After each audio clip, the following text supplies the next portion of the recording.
Welcome back to The Close Read. This is the Claremont Review of Books podcast, where with each new release of another issue, I sit down with some of our authors and our editor to just discuss the lay of the land and dive a little deeper into a few of these pieces. It's been a while since we recorded one of these because this issue has been a long time in the making. It's the winter 2020-2021. And I think even just the years on that will tell you part of why we wanted to really take our time with this one. And so it's a pleasure once again to be joined by Charles Kesler. He's a senior fellow at the Claremont Institute. He's the Dengler-Dykema Distinguished Professor of Government at Claremont McKenna. He's also got a new book out. I think last time we spoke, it was on its way out. Now it is, in fact, in the world. You can get it on Amazon or wherever you buy books. It's called The Crisis of Two Constitutions. And of course, he is the editor of the Claremont Review of Books, which is the capacity. Oh, he's holding it up. If only you could see, if only a video along with this podcast. I have my copy here in the bookshelf behind me. This is fake video. But we can enjoy it, and our listeners will sense a certain authenticity. I don't know if it measures up to your Images Polya volume. Oh, there, Camille Polya. I know. Yeah, it's, glittering images. It's more erubescent. It's in the orangey yellow category, but nonetheless. It will endure longer. I'm almost 100% confident that people will be reading Crisis of the Two Constitutions long after. From your lips to God's ears. Amen. But today we're here, I should say at the outset that folks who have not yet are encouraged to subscribe at theclaremontreviewbooks.com.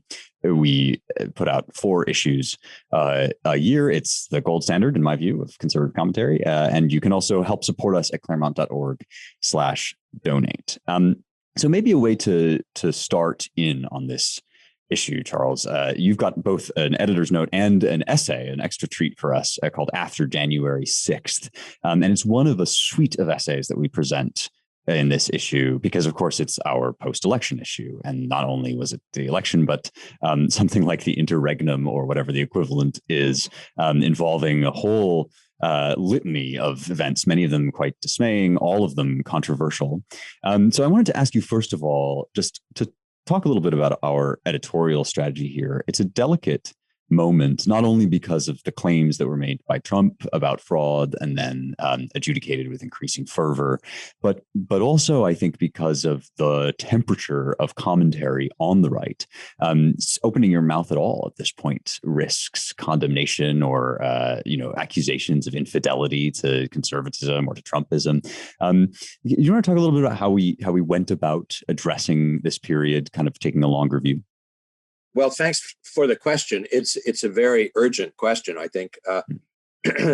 And this issue involved, as a friend of mine put it, the threading of many needles, because events were still happening, of course. I mean, the January 6th riot at the Capitol happened, strangely enough, on January the 6th.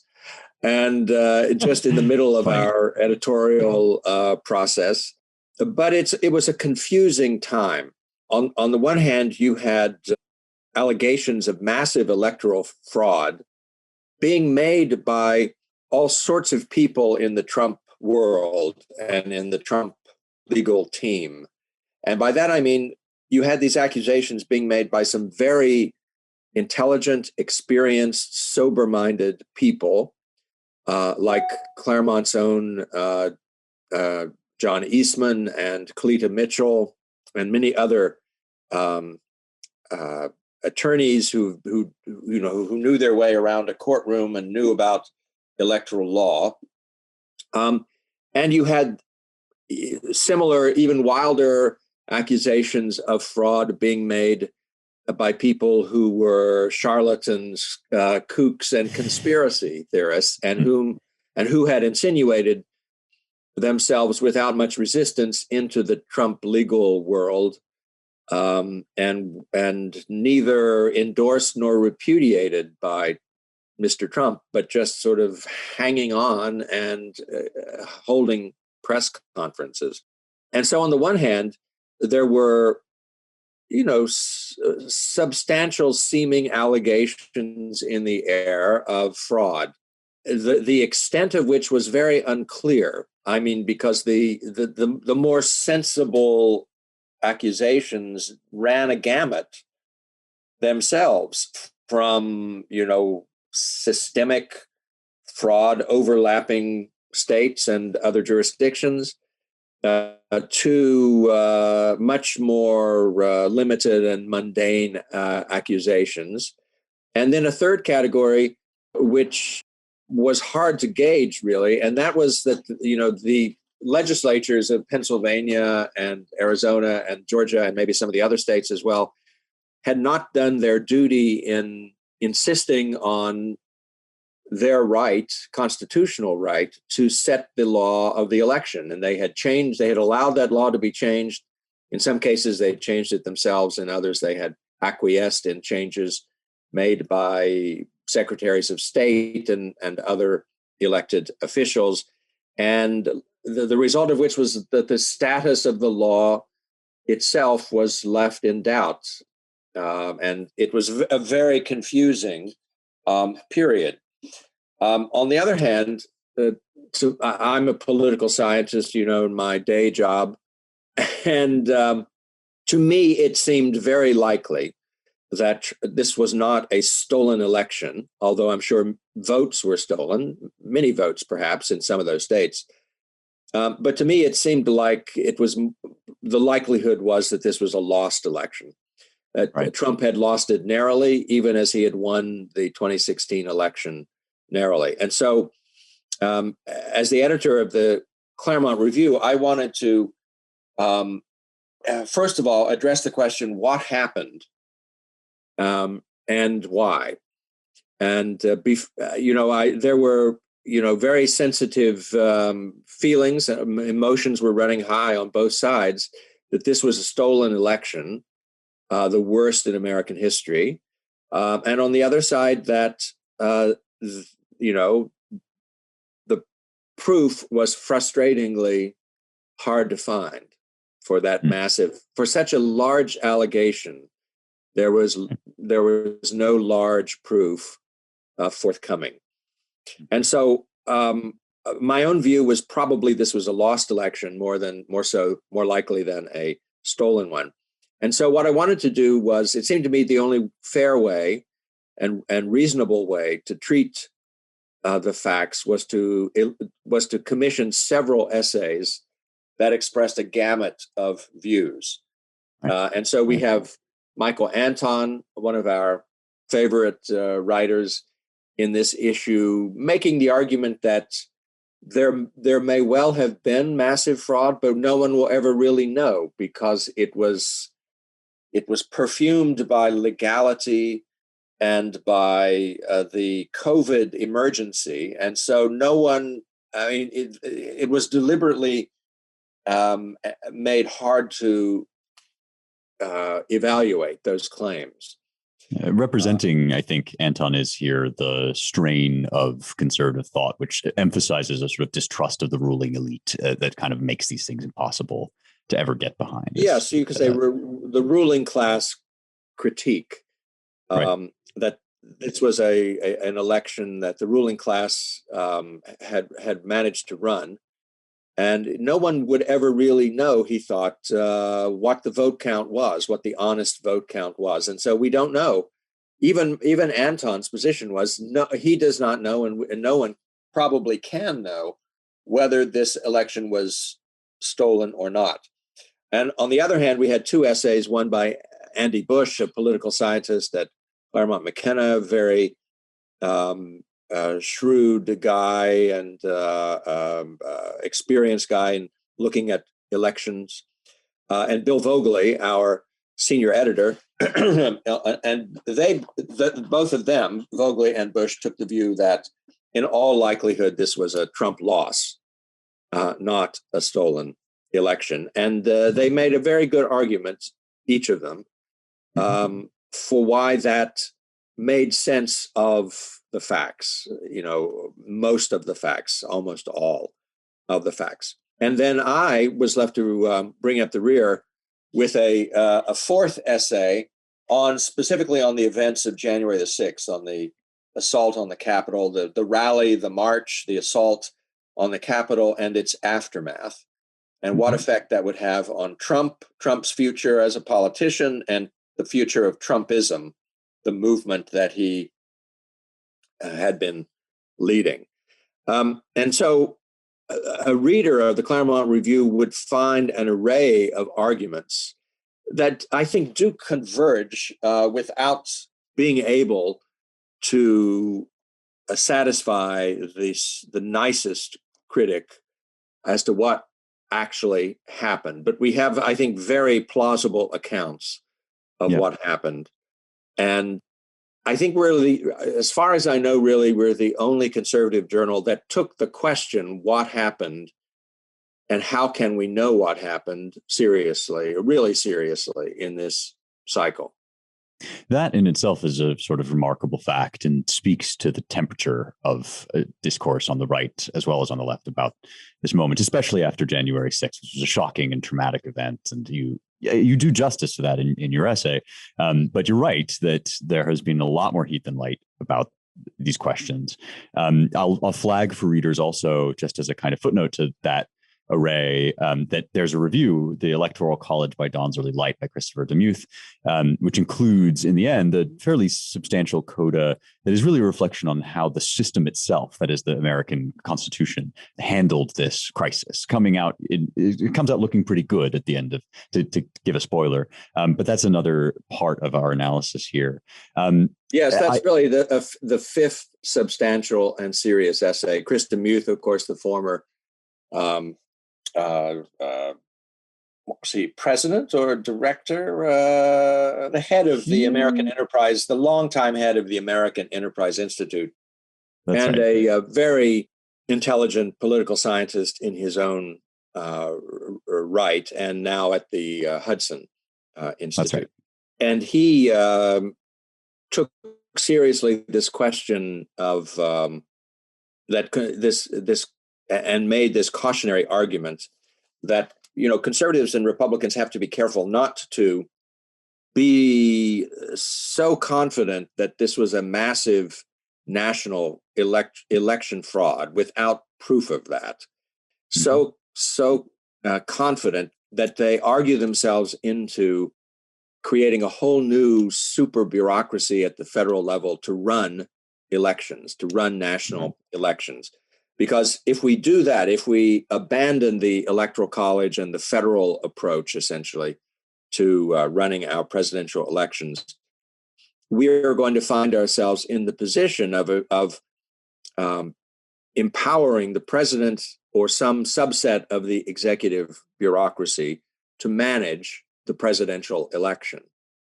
And I don't think we want to argue ourselves into the position of saying, we must have a uniform and fine code of national regulations run out of the executive office to make sure that the executive is chosen by the people of the United States. Because when you put the vice president or the president in charge of the selection of the next president, you have created enormous conflicts of interest and contradictions in the separation of powers.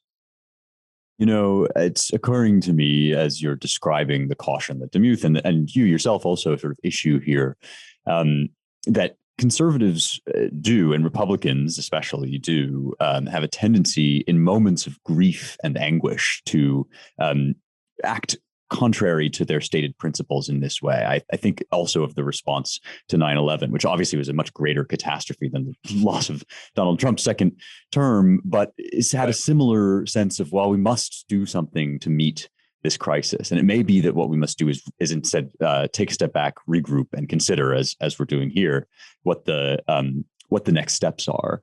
I want to ask you, that's a very apt comparison, if I may say so, because the Claremont Review, in the days after 9/11, was one of the only conservative magazines to be skeptical of the forward approach, the democratic forward march in the Middle East.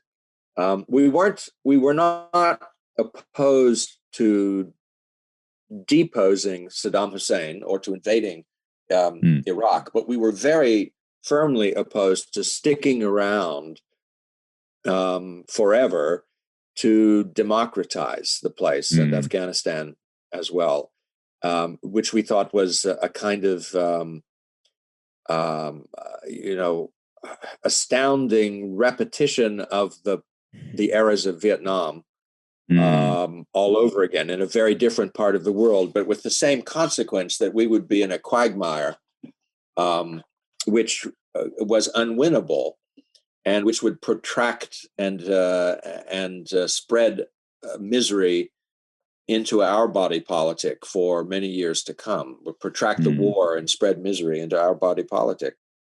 So yes, it was like that. I mean, we were in a way, we were raining on the parade of the Afghan and Iraqi invasions, whenever that was, 20 years ago now, I guess. And we were trying to be, to be sensible, rational, and calm here in this election crisis too. It's worth noting then, perhaps just dwelling on this parallel a little bit more, that a lot, I think, of the internal convulsions on the right at the moment can be ascribed to a sort of hangover of regret from the very reaction to 9/11 that you're describing, not just the sort of reconsideration of forever wars, as they're now called, but also, administrative bureaucracies, the TSA, the Patriot Act. These things are coming up for all sorts of review. So in some ways, it seems one of our projects here is to keep ourselves from doing something we'll regret down the line. Yes, that's right. And I mean, both of those examples involve a sort of an attempt to really appreciate the advantages of the American constitutional system and to exploit the advantages and to minimize the departures from the system, which are unnecessary and often counterproductive. And trying to take a long-term constitutional view of whether it was a foreign policy a misadventure in the George W. Bush administration or the domestic debacle of the election and the Capitol Hill riot, I think is sort of one of the things we pride ourselves on at the CRB. Right. Yes. And this is, I think, in some ways, the touchiest or the most difficult element of this approach does have to do with reacting to January 6th, which you've made. It's not actually the sole focus of your essay because it's fairly wide ranging, but it is the introduction and it's the kind of the context and the premise. You begin. I'll read some portions so folks can get a sense. You begin. You say, "No citizen, no constitutionalist, no conservative could regard that day's outrages with anything but dismay and indignation. To attempt to interrupt or intimidate the Congress in the performance of one of its highest constitutional duties, counting the electoral votes in order to select the next president, is a flagrant offense against the constitutional order." And then you go on to say that although, Donald Trump is guilty of numerous irresponsibilities, the one thing he's quite evidently not guilty of, to any careful reader of the evidence, is incitement after the manner of the article of impeachment. Yeah. No. I mean, it would be a slight exaggeration, but not much to say the one thing he's innocent of is what they accused him of doing. You're right. That's a fair point. I may be going too far in my Trump accusations here. I'm only following the example of the congressional Democrats and imputing to him every possible wrong. Right. But you make the case also almost in the same gesture as you make the case for the severity of January 6th. You also make the case against the impeachment. Right. The second impeachment, yes. That's right. Well, I think somebody circulated that Babylon Bee article that Trump is now the most acquitted president. I thought that was terrific. Yes, I have no president of the United States has ever been more acquitted than I have. Everybody says so. In fact, this is a classic Trumpian claim. It was a wonderful Babylon Bee parody. Yeah. Yeah. But it does actually raise a question which arises, I think, from your discussion, which is it's the first, second impeachment. It's the first, second acquittal. And I think really the place where you touch on this most is in your editor's note, which arises in some ways from the themes of your book as well. But to use impeachment in this way and to kind of acquiesce to its just hyper politicized nature does speak to something, doesn't it, about the difficulty of actually engaging with one another in this moment. Yes, I mean, I think you're right that it's. To turn impeachment, which had been a very, an exceedingly rare constitutional resort against a president, not so rare against judges, but against the president, into, the of the last four presidents, two have been impeached. And one has been impeached twice. Yikes. One begins to wonder whether what had been an exceptional remedy or had been intended as an exceptional remedy is now becoming a routine political weapon to be used against a president of the other party.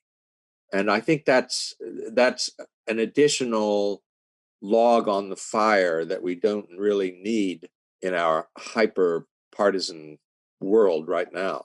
But it is, the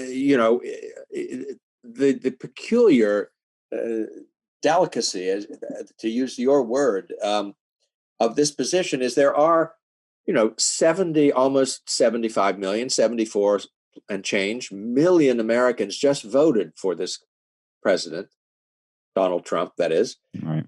And we not only impeached him twice, but we did so the second time with the very explicit purpose of disqualifying him from ever running for office again.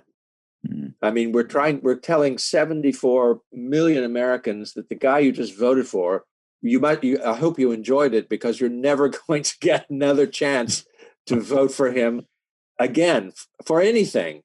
And this was, I don't think impeachment had ever been used in that manner, just as a means of getting to disqualification, really to the effect of the equivalent of ostracism, right, as the Greeks would have called it, or proscription, as the Romans would have called it. This was really an attempt to shoehorn a provision for ostracism or proscription into the Constitution through the ancient and textual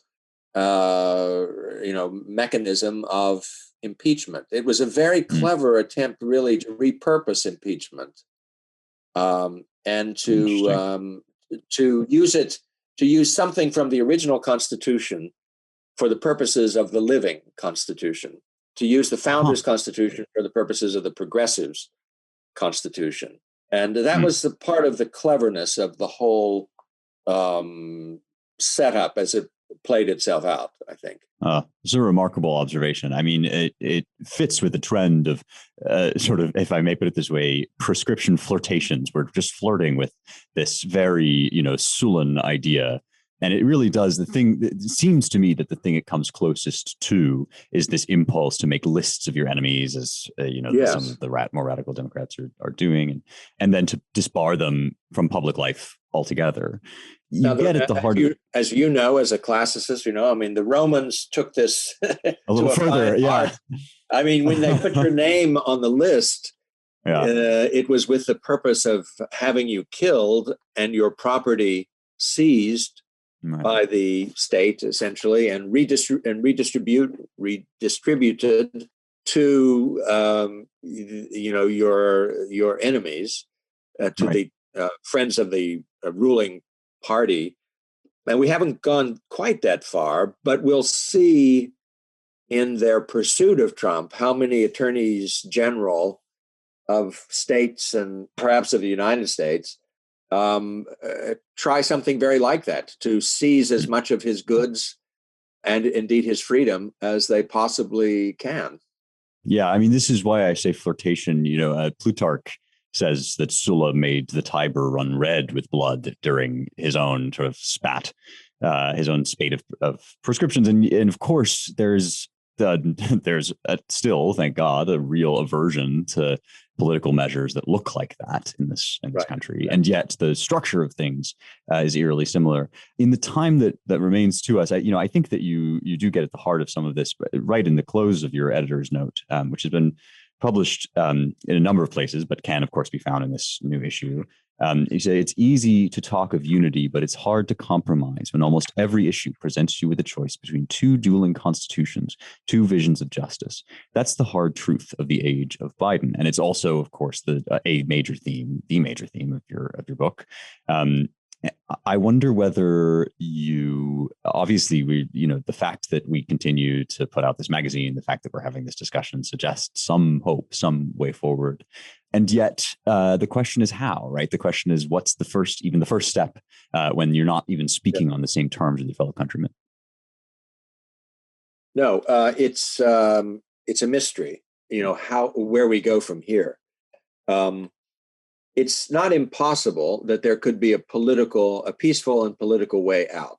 And that is what certainly I pray for. It's possible that the better angels of our nature will reassert themselves, but we have to reacquaint ourselves with our nature before we can sort of rediscover our better angels. And that's sort of what the book is about. That's the agenda of the book, to remind us of what the founders were trying to do, not just with the Constitution, but with the whole way of life that the Constitution leads to, the culture that the Constitution itself generates, and being reminded of what a way of life it was, to sort of point out that it's still available to us. It's not, the major institutions are still there, even if they are dying in the schools. And in the classrooms of the nation. And that is, in a way, our peculiar perplexity here. Ronald Reagan, in his farewell address, took credit for some great successes. I mean, he was a great president and a great conservative president. He basically won the Cold War, and he set the economy on a new upward path of growth for several generations to come. But as he himself admitted in his farewell address, he had failed to revive and institutionalize the revival of American patriotism. And so there's one sort of arresting paragraph in that farewell address, which is otherwise the usual kind of sunshine, Reagan sunshine. But there's one sort of dark, very, imposing dark cloud in that sunny sky. And it has to do with this. He says quite literally that, he grew up in a different America than he was president of. Right. I mean, the country had changed. It had lost what he called its unambivalent patriotism. And the only kind of patriotism now possible, he said, was essentially ambivalent patriotism. Right. That is, it's really hard for parents to teach their children that America is actually a good country, and to identify why it's a good country and why it might continue to be a very good country. And that, until conservatives can speak to that problem and to that crisis, even the very best public policy of the kind that Ronald Reagan provided in great, in profusion in his two terms, is not enough to rescue us from the dilemma that we're in. And CRB, even the 1776 commission, the world's most efficient government commission, it lasted about 2 weeks or so, and succeeded in its task in about 2 weeks. Right. Trump and Reagan are sort of connected by that thought that patriotic history ought to be possible again. Right. That's what Trump was aiming for in the 1776 commission. That's what Reagan was talking about in his farewell address. Right. But unfortunately, the shortcomings of conservatism have been that we haven't solved that problem yet. It is still very much a clear and present danger to the future of America. That's in some sense, despite the weightiness of what you say, it's also clarifying, and I hope that we've made a contribution to that project, that we continue to do so here at Claremont. You're reminding me to note that we just opened recently our Center for the American Way of Life in Washington, D.C. Yes, which, that's right. Which if folks have not yet, they should take a look at that online. It deals with some of these issues and attempts to sort of re-inject some of that unabashed patriotism back into the bloodstream. But since we're coming to a close, I'll just remind folks, and I have no hesitation about recommending this issue. I think it's one of our best. It's the winter 2020/21 issue. ClaremontReviewBooks.com to subscribe. And if you'd like to help support us, you can go to claremont.org/donate. Charles Kesler, thank you so very much, as always, for joining me. We'll do it again. Well, thank you, Spencer. And may I remind our listeners that you have a sprightly essay of your own in this issue on Aeneas and us. Yes, that's right, Aeneas, that old Roman guy. That dude, yeah. And what he might have to teach us about founding and about our own founding and patriotic history. Very much. Yes. It's a terrific essay, very eloquent, and wears its considerable learning lightly. Oh, thank you. I'm honored. I commend it to our readers too. Thank you. Hopefully it offers some of that ancient backing for the modern projects that we're talking about here. And it's an honor, of course, to be in our pages. Folks, thanks for joining us, and we will see you again soon.